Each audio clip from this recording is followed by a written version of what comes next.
Bem, já está em vigor o prazo dado aos 27 governadores pedindo esclarecimentos sobre a diferença entre o número de doses de vacinas que o Ministério da Saúde distribuiu e doses efetivamente aplicadas à população. O Procurador-Geral da República, Augusto Aras, enviou ofício aos chefes estaduais na semana passada.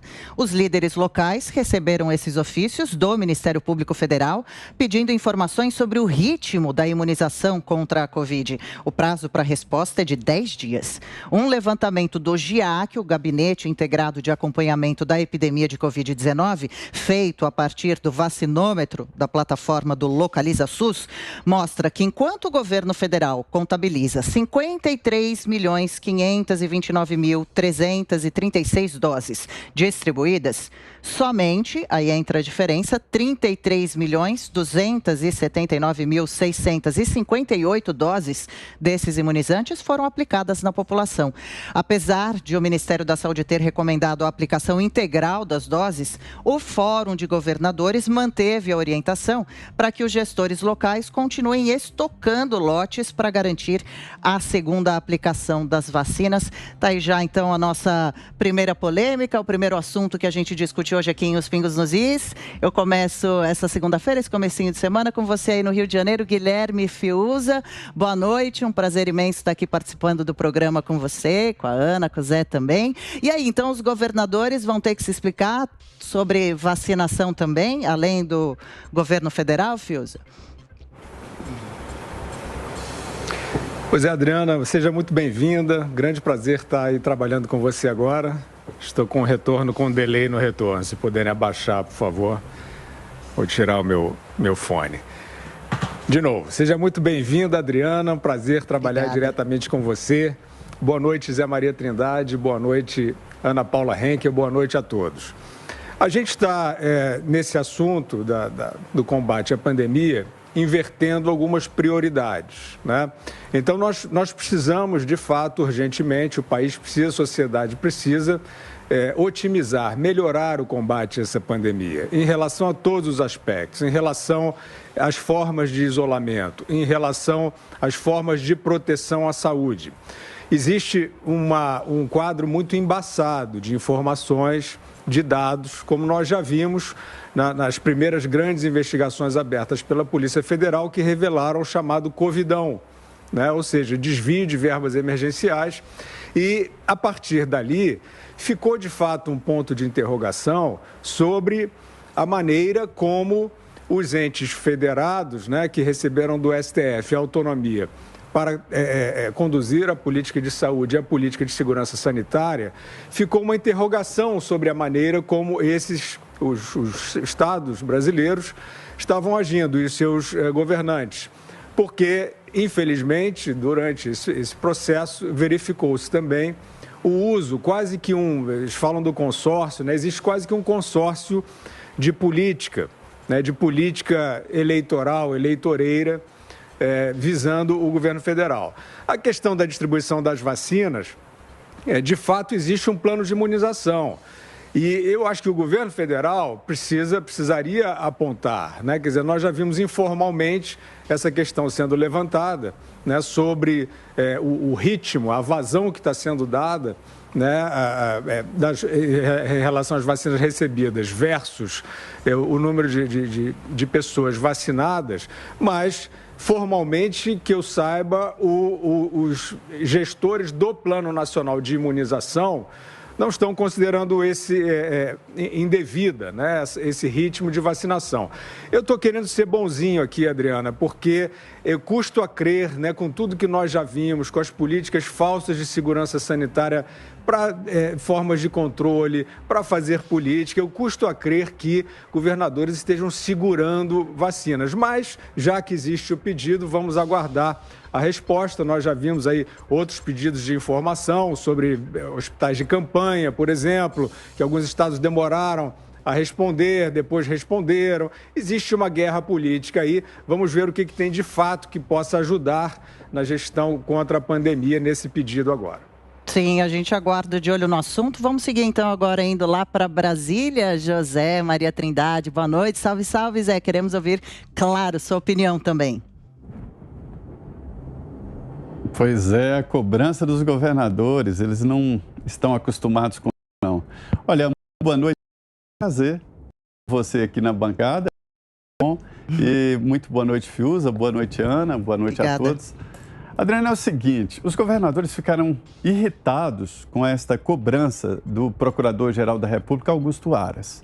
E viram, inclusive, nesta cobrança ali falas parecidas, inclusive palavras usadas pelo presidente Jair Bolsonaro quando se refere à vacinação e o trabalho também dos governadores e dos prefeitos, né?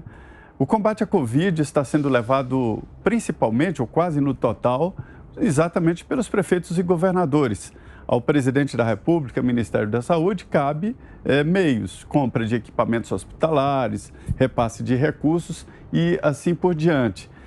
Os governadores, eles lidam com dinheiro público. E dizem aqui, alguns integrantes do Tribunal de Contas da União, de uma maneira muito didática, que dinheiro público será sempre público, não se mistura nunca. Usou dinheiro público, aí tem que dar explicações. Mas alguns estados se anteciparam. Dizem que há mesmo, como você disse ali, uma dificuldade de indicar o número de vacinados, porque existe em estoque, né, a garantia da segunda dose.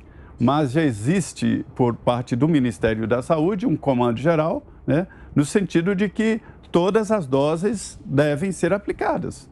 E depois virão outras doses para o segundo turno. Por outro lado, os governadores dizem também que em alguns estados, diante da complexidade, distância de um município para o outro, fica muito difícil o retorno, ou seja, o comunicado de que as doses foram efetivamente aplicadas e quem recebeu essa vacina. É aí que mora a dificuldade, porque a gente sabe que o grupo do chamado camarote da vacina, que é o fura-fila da vacina, esse grupo é grande e em cada estado tem o seu grupo. Se houver uma investigação minuciosa ali, esses camarotes serão todos desvendados, descobertos. E alguns que colocaram lá o CPF podem dizer, olha, eu não fui vacinado, por exemplo, e aí o estado e o município têm que explicar. Acho natural que isso aconteça e os estados e municípios devem dar estas e outras explicações sobre esse momento da pandemia que não é um vale-tudo, não é a casa da mãe Joana, né, Adriana? Pois é, e são muitas perguntas, ainda poucas respostas. Ana Paula Henkel, a nossa musa querida, é um prazer imenso também estar aqui com você, participando. Primeira vez que eu participo de um programa junto com a Ana, acompanho já faz tempo. Tudo bem aí nos Estados Unidos? Como que é essa nova era agora de explicações aqui no Brasil com relação à pandemia, Ana? Boa noite, querida Adriana, muito bem-vinda. Boa noite, Zé Maria. Boa noite, parceiro Guilherme Fiuza, nossa audiência maravilhosa. Muito bom ter você aqui, aí cobrindo as férias do nosso querido Vitor Brown. Valeu. Olha, Adriana, eu acho que o que a gente tem que questionar, e o Aras tá muito certo de questionar os governadores sobre a vacinação, é questionar absolutamente tudo, né?